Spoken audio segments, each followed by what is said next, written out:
He hadn't called in months, not a single message, not even a missed call.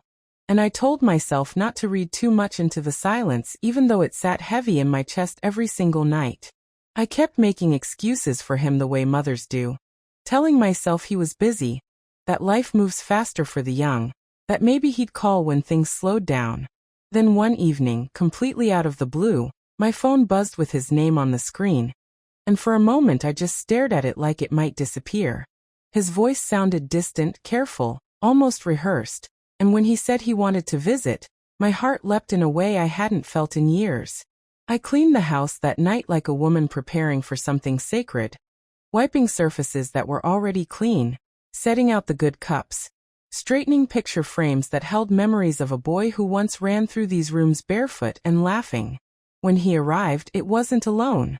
There were people with him, faces I recognized but didn't really know, smiles polite and eyes measuring the space around them as if they were already deciding where everything belonged. They picked me up just before sunset, saying they wanted to talk somewhere quiet, somewhere neutral. And I remember thinking that sounded strange, because home had always been neutral. Home had always been safe. The car ride felt longer than it was, filled with small talk that floated above something unspoken, something thick and uncomfortable pressing against my ribs. I watched familiar streets slide past the window, and realized how little I recognized the world now. How quickly life changes when you aren't paying attention.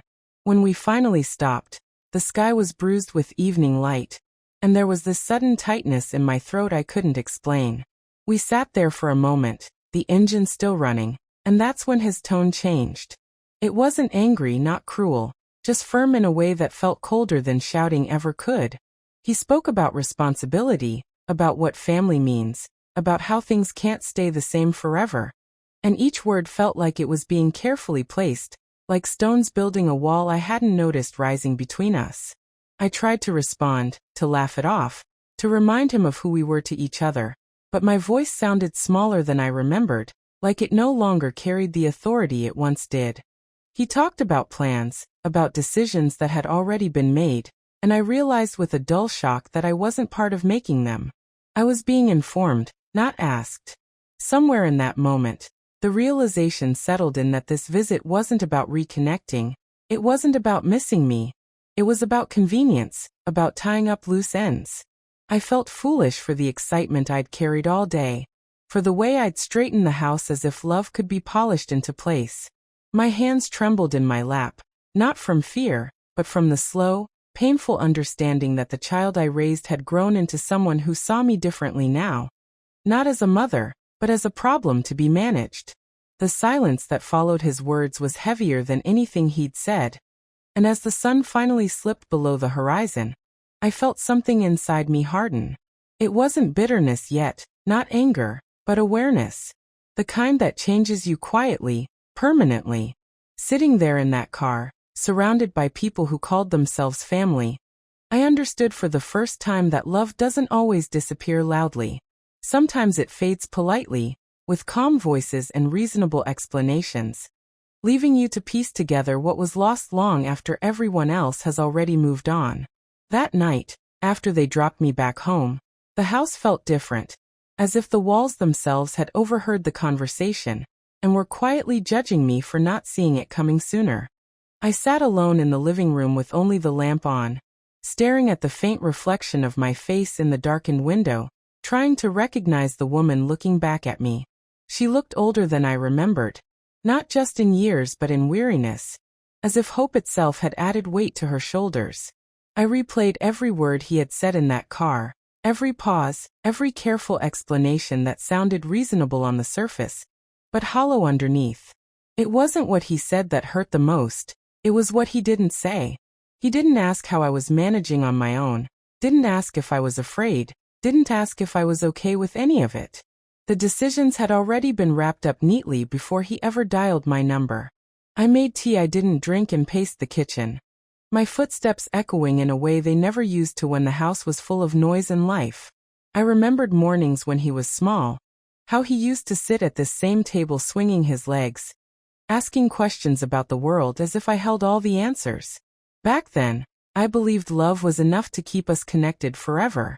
I believed being there, sacrificing, putting him first would somehow guarantee that when I grew older, I wouldn't feel invisible. Somewhere along the way, that belief quietly cracked. The next few days passed in a strange fog. He didn't call again, not to check in, not to clarify, not to soften the blow. Instead, messages came from others, indirect and polite, asking practical questions that confirmed everything he'd implied. They spoke about arrangements, timelines, logistics, as if my life were a schedule that could be reorganized with a few taps on a phone. Each message felt like another door closing, and I realized that my silence had been mistaken for agreement. I wanted to scream that I hadn't said yes, that I hadn't even been given the chance to say no, but the word stuck somewhere deep inside me. There's a particular kind of pain that comes from being dismissed calmly, without cruelty, because it leaves you no clear villain to blame. At night, sleep came in short, restless bursts, and I woke up with my heart racing, convinced I'd forgotten something important. I found myself wandering through the house, touching objects like they were proof that my life had meaning beyond what others now assigned to it. Old photographs, worn furniture, small souvenirs from trips long past. They all whispered stories of a woman who had lived fully, who had loved deeply, who had not always been the problem or the responsibility. And slowly, almost against my will, another feeling began to surface beneath the sadness. Anger. Not the loud, explosive kind, but a quiet, steady heat that made my thoughts sharper. I started to see patterns I'd ignored for years. How often my needs came last. How easily my time was assumed to be available. How gratitude had been replaced by expectation. I realized that I had been shrinking myself to fit into everyone else's plans, telling myself that was what good mothers do. One afternoon, standing in the doorway of the spare room, I understood something that both terrified and relieved me. I could say no. The word felt foreign on my tongue, heavy with consequences but powerful. No, I would not quietly disappear. No, I would not be rearranged without my consent. No, I would not accept a future decided for me in my absence. That realization didn't fix anything immediately, but it changed the way I breathed, the way I stood, the way I looked at my own reflection. For the first time since that phone call, I felt something other than loss. I felt resolve. And even though I didn't yet know what my next step would be, I knew one thing with painful clarity. This story wasn't ending the way they expected it to. The decision didn't come all at once, not like a dramatic moment in a movie where everything suddenly becomes clear. It came quietly, in pieces stitched together by small moments that forced me to finally look at my own life honestly. It started the morning I woke up before sunrise, the house still wrapped in silence, and realized no one would notice whether I got out of bed or stayed there all day. That thought didn't make me sad the way it once would have. Instead, it unsettled me in a different way.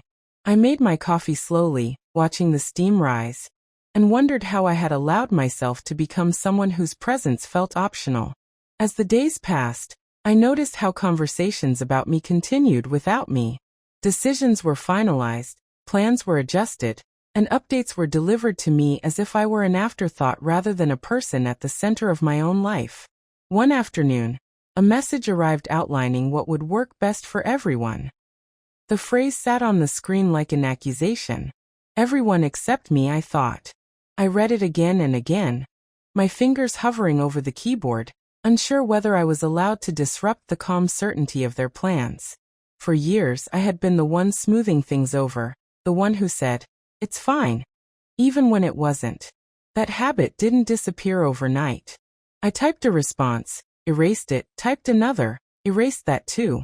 My heart pounded as if I were about to do something reckless, when in reality, I was simply considering telling the truth. Memories flooded back uninvited. Times I'd driven long distances without complaint, rearranged my schedule at a moment's notice, opened my home and my wallet without being asked twice.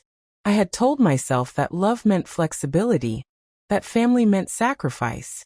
But standing there in my kitchen, staring at my phone, I realized how one-sided that definition had become. Love, apparently, meant I adjusted while others stayed comfortable. That realization stung more than any harsh words could have. I finally put the phone down and stepped outside, letting the cold air hit my face like a wake-up call. As I walked down the street, I paid attention to things I usually ignored. The sound of leaves crunching under my shoes, the faint smell of someone else's breakfast drifting from an open window, the simple fact that the world was still moving even though my life felt stuck. It struck me then that I still had choices. Maybe not the same choices I once did, but choices nonetheless. That afternoon, I did something I hadn't done in years. I made an appointment for myself, not for someone else, not because it was necessary, but because I wanted to talk.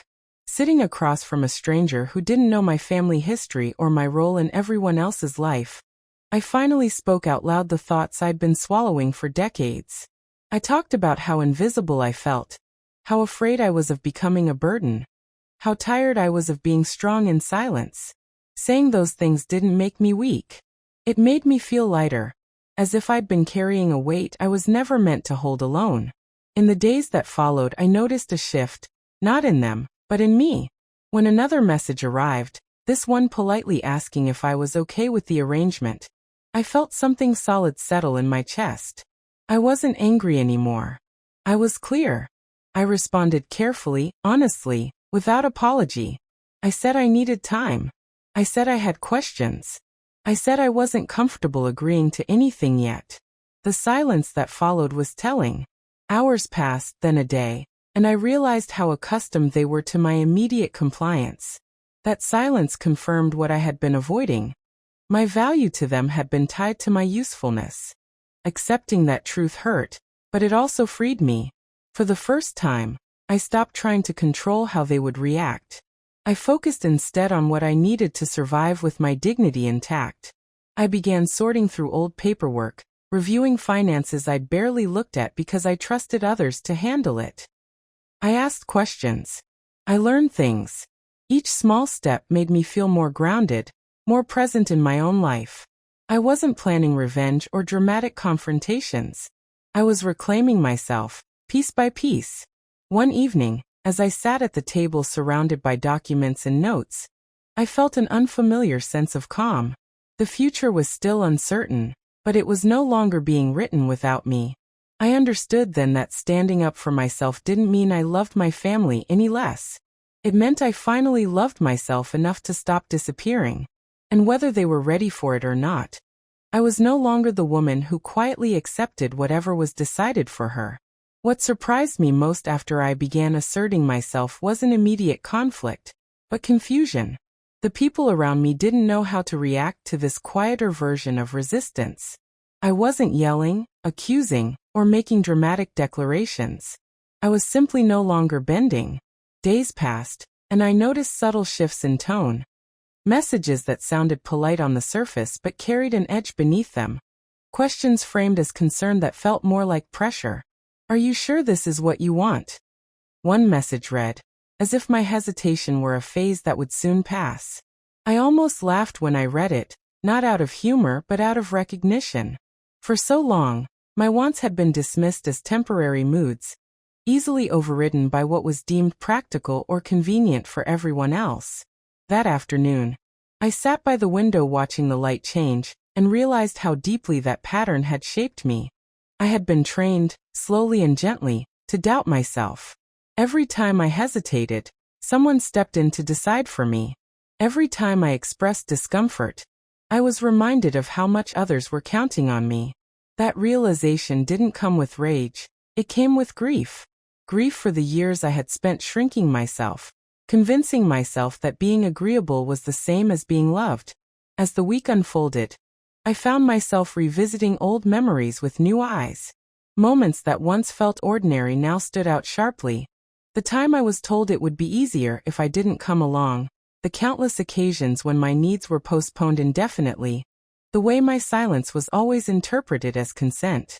I began to understand that this wasn't about one decision or one disagreement. It was about a long-standing imbalance that had finally tipped too far. One evening, a phone call came that I had been half expecting. The voice on the other end sounded strained, carefully controlled. They spoke about logistics, about timing, about how complicated everything had become. I listened without interrupting, noticing how familiar that role felt. But when there was a pause, instead of filling it with reassurance, I let the silence sit. It was uncomfortable, but it was honest. When I finally spoke, my voice surprised even me. It was steady. I explained that I needed space to decide what came next, that I couldn't keep agreeing to things that left me exhausted and invisible. There was a sharp inhale on the other end, followed by a defensive response. They reminded me of everything they'd done, everything they were juggling, everything that made my reluctance inconvenient. For a moment, the old guilt rose in my chest, reflexive and heavy. But this time, I didn't let it take over. I acknowledged their stress without accepting responsibility for it. That distinction felt revolutionary. After the call ended, I sat quietly, my hands trembling slightly, not from fear, but from the release of tension I had been holding for years. I realized then that setting boundaries wasn't a single act. It was a practice. Each time I chose not to over-explain, not to apologize for existing, I felt a little stronger. The days that followed were not easy. There were moments of doubt, nights when I lay awake wondering if I was being selfish, if I was risking relationships that still mattered to me. But alongside that doubt was a growing sense of clarity. I started spending my time differently, taking longer walks, reading books I'd abandoned halfway through, reconnecting with people who saw me as more than a role to be filled. Those small acts felt like quiet rebellions. One morning, as I organized a drawer that hadn't been touched in years, I found an old photograph of myself, smiling in a way that felt unfamiliar now. I studied that woman for a long time, trying to remember when I had stopped recognizing her.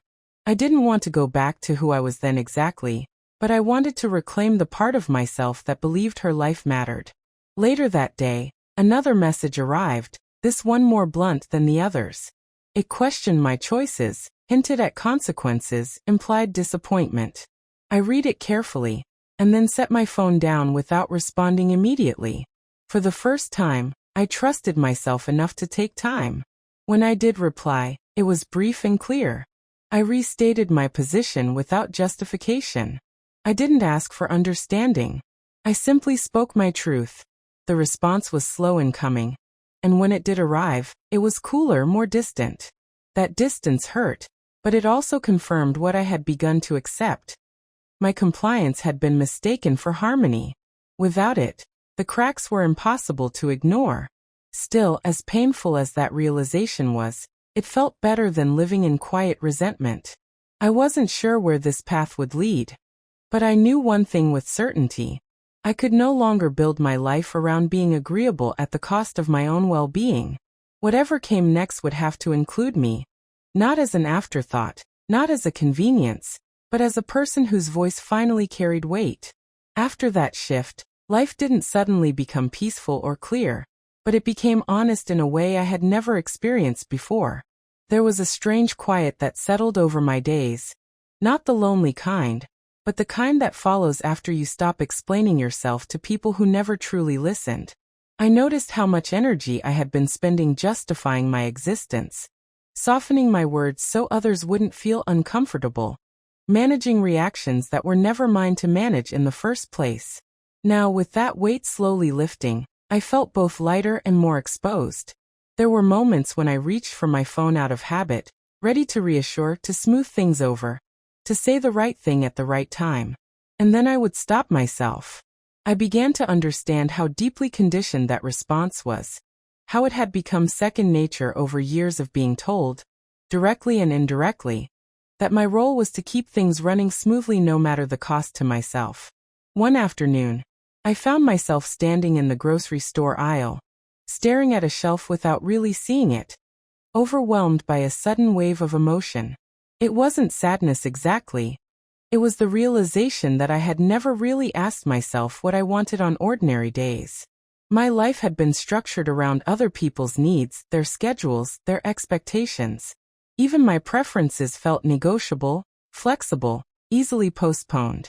That moment, surrounded by strangers who didn't know me at all, felt strangely grounding. I chose something just because I wanted it, no other reason. It felt small, almost insignificant, but it mattered more than I expected. As the days passed, I began noticing how some people reacted differently to my new boundaries. A few respected them quietly, adjusting without complaint. Others pushed harder, testing whether this change was real or temporary. The pressure came disguised as concern, as reminders of how things used to be, as warnings about consequences that felt exaggerated and vaguely threatening. Each time, my resolve wavered just a little, but it didn't break. I reminded myself that discomfort didn't mean I was wrong. It simply meant the old dynamic was no longer working. One evening, a conversation unfolded that I had both dreaded and anticipated. It wasn't dramatic or loud. It was measured, careful, almost rehearsed. They spoke about family, about responsibility, about how much they were counting on things going back to normal. I listened, really listened, noticing how their version of normal never included my exhaustion, my silence, or the sacrifices I had made without recognition. When it was my turn to speak, I didn't defend myself. I didn't list everything I had done or everything I had endured. Instead, I spoke about how it felt to constantly be the last consideration, how being needed had slowly replaced being valued. There was a pause longer than before. In that pause, I sensed something shift, not necessarily understanding, but awareness. It wasn't the validation I once would have craved, but it was enough.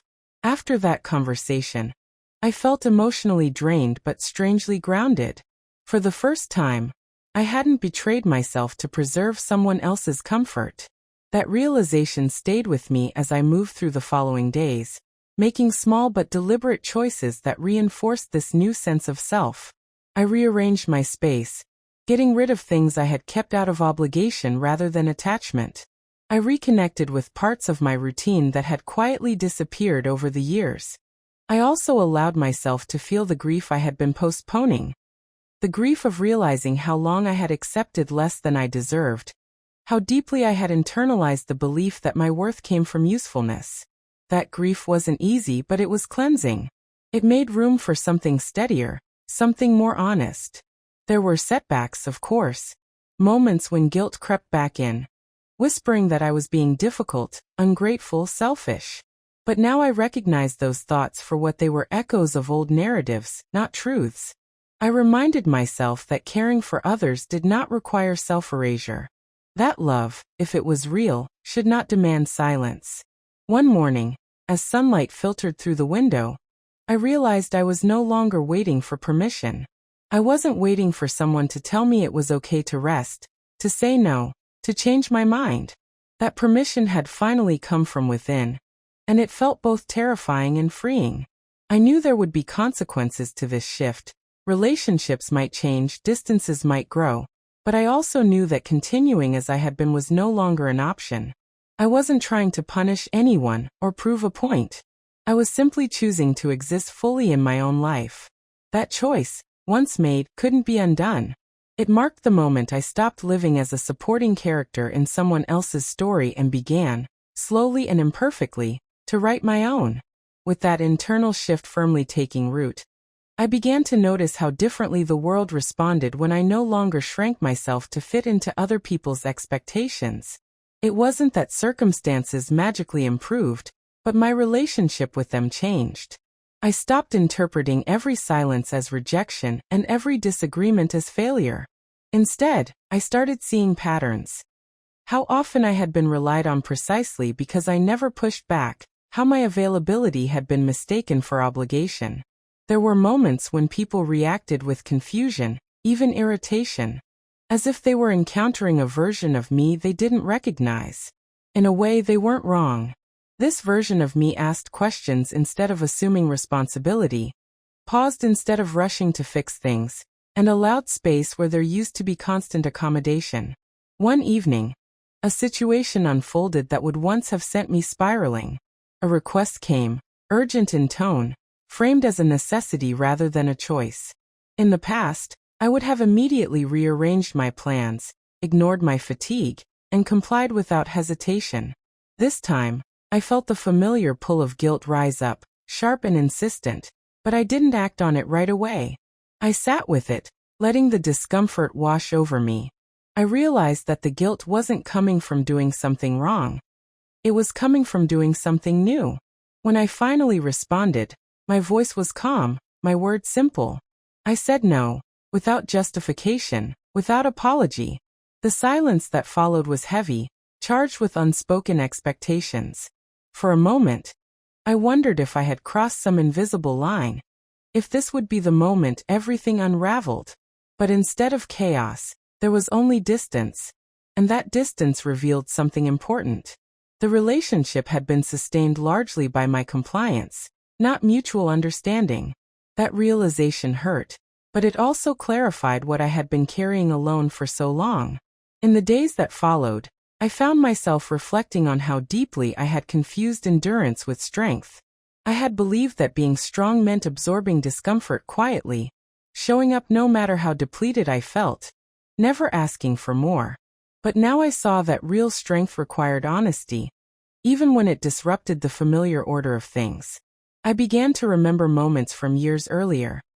Times when I had dismissed my own instincts, laughed off hurtful remarks, convinced myself that things weren't that bad. Those memories didn't come back to shame me. They came back to be understood. They showed me how gradually the erosion had happened, how easy it was to lose yourself when you're praised for being selfless but never supported for being human. One afternoon, while sorting through old paperwork, I came across something I had written years ago. A note to myself scribbled hastily, about a dream I had once postponed. Reading it now felt like meeting a stranger, who somehow knew me better than I had allowed myself to be known. I sat there longer than I intended, holding that piece of paper, letting the weight of lost time settle in. There was grief in that moment, but there was also a quiet determination. I couldn't go back and reclaim what had already passed, but I could choose differently moving forward. That choice didn't require grand gestures or dramatic confrontations. It showed up in small, deliberate actions, protecting my time, speaking plainly, allowing myself rest without earning it first. Not everyone appreciated these changes. Some conversations became strained, some invitations stopped coming, and there were moments when loneliness crept in unexpectedly. But even that loneliness felt different from before. It wasn't the hollow loneliness of being unseen while surrounded by people. It was the honest loneliness of transition, of standing between who you were and who you are becoming. I reminded myself that growth often feels like loss before it feels like freedom. Slowly, I began to rebuild my sense of self not around what I provided, but around what I valued. I paid attention to what energized me and what drained me. I allowed myself to be imperfect, to change my mind, to not have all the answers.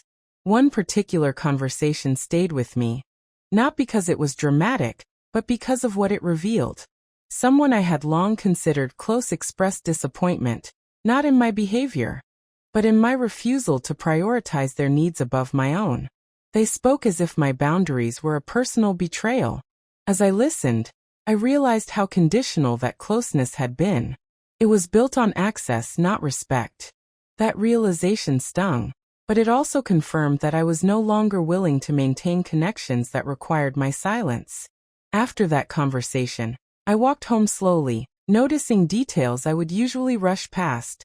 The way the light softened near dusk, the sound of distant traffic blending into a steady hum. There was a sense of calm I hadn't felt in a long time, not because everything was resolved, but because I was no longer fighting myself. That night, as I lay awake, I thought about how often I had waited for external validation to feel secure, how much power I had given away by seeking approval. Now, even without certainty, I felt anchored in something more reliable, my own clarity. I knew there would be more challenges ahead, more moments when old patterns tried to reassert themselves. But I also knew that I had crossed a threshold. I was no longer willing to disappear quietly for the sake of harmony. Whatever came next, I would face it as myself, fully present, no longer shrinking to make space for others. By the time I reached this point, the changes inside me were no longer subtle. They were undeniable, shaping my days in ways both empowering and unsettling. I had started to live with intention instead of reaction, but intention comes with responsibility, and that weight was heavier than I had expected. There were mornings when I woke up with a tightness in my chest, not from fear of others anymore, but from the realization that I could no longer pretend ignorance about my own needs. Once you see the truth, you can't unsee it, and that clarity demanded action even when action felt lonely. The world around me seemed to test this resolve constantly. Small conflicts arose, the kind that previously would have dissolved quietly, because I would bend first. Now they lingered, unresolved, forcing honest conversations that stripped away politeness and exposed raw expectations. In one such moment, someone confronted me directly, accusing me of having changed, of becoming distant, cold, even selfish. Their words landed hard, echoing old insecurities I thought I had already overcome. For a brief moment, I felt the familiar urge to explain myself, to soften the discomfort by reassuring them that I was still the same person, still reliable, still willing to put myself last. But something stopped me.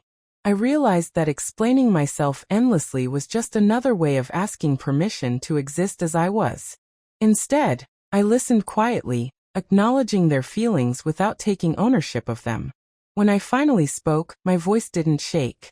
I said that yes, I had changed, and that change was necessary for my survival. Not a rejection of them, but a return to myself. The silence that followed was heavier than any argument, but it was honest. Walking away from that interaction, I felt both relief and grief. Relief because I had stayed true to myself. Grief because honesty often costs relationships that were never built to withstand it. In the days that followed, I found myself revisiting memories with a new lens. Moments that once seemed insignificant now revealed patterns of control, dismissal, and emotional neglect I had normalized for far too long. I saw how often my worth had been measured by what I tolerated rather than who I was. That realization didn't make me angry anymore. It made me resolute. I stopped chasing closure from people who had benefited from my confusion. Instead, I focused on creating stability within myself. This internal work wasn't glamorous. It meant sitting alone with uncomfortable thoughts, admitting regrets without self-punishment, and forgiving myself for staying too long in situations that diminished me. One evening, as I sat quietly with a cup of tea, I noticed how different the silence felt compared to before. It wasn't empty or oppressive. It was spacious, allowing thoughts to settle without urgency. In that stillness, I understood something profound. Peace doesn't arrive when everything is fixed. It arrives when you stop abandoning yourself. That understanding reshaped how I approached the world. I became more selective with my energy, more deliberate with my time. I no longer filled every gap with obligation or noise. Some people drifted away naturally, others resisted the distance, trying to pull me back into familiar roles. But I had learned that discomfort doesn't always mean something is wrong. Sometimes it means something is finally changing. A turning point came unexpectedly, during a conversation that mirrored countless others from my past. Someone tried to minimize my feelings, brushing them aside as overreactions, suggesting I was imagining harm where none was intended. In the past, I would have doubted myself immediately, questioning my memory, my perception, my right to feel hurt. This time, I didn't argue or defend myself. I simply stated my experience as fact, without embellishment or apology. The reaction was telling, not anger but unease. It was the discomfort of someone realizing they no longer held the power to define my reality. That moment marked a quiet victory, not because I had won anything, but because I had finally trusted myself. Trusting myself became the foundation upon which everything else rested. Decisions felt clearer, boundaries firmer, emotions less overwhelming. I still felt sadness, frustration, and longing, but they no longer controlled me. They moved through me instead of anchoring me. I began to imagine a future not shaped by fear of conflict or desire for approval, but by alignment with my values. It wasn't a dramatic vision filled with grand plans. It was simple and grounded. Days lived honestly, relationships built on mutual respect, solitude chosen rather than endured. As I stood on the edge of this new chapter, I knew the hardest part wasn't behind me, but neither was it ahead. The hardest part was accepting that growth doesn't guarantee reconciliation, and healing doesn't always restore what was lost. Sometimes, it simply gives you the strength to walk forward without looking back. That understanding settled into me slowly, like a deep breath after holding it for years. Whatever awaited me next, I was ready to face it without shrinking, without silence, without fear. For the first time in a long time, I wasn't bracing myself for impact. I was standing firmly in my own life, aware, awake, and finally prepared for what came next. By the time everything finally settled, I understood that the end of this journey didn't come with fireworks or dramatic apologies, but with a quiet, steady sense of acceptance that felt far more powerful than any confrontation ever could. I stopped waiting for the world to acknowledge the pain I had endured or the strength it took to survive it, because I realized that my healing did not require anyone else's validation. The people who once underestimated me continued living their lives, unaware or unwilling to admit how deeply their actions had shaped mine. And surprisingly, that no longer hurt the way it used to. I had reached a point where their understanding was optional, not essential. What mattered was that I understood myself, my limits, my worth, and the cost of ignoring either. There were moments when memories resurfaced unexpectedly, triggered by familiar places or casual words, but they no longer knocked the breath out of me. Instead, they reminded me of how far I had come, of the strength it took to rebuild from fragments no one else could see. I learned that closure isn't something others give you. It's something you claim when you stop asking questions that will never be answered honestly. As my life slowly took on a new rhythm, I found peace in routines that once felt insignificant. Morning light through the window, unhurried meals, conversations that didn't require me to shrink or perform. These simple moments became proof that I was no longer living in survival mode. I had stepped into a space where my presence was not negotiable, and my voice did not need to be softened to be accepted.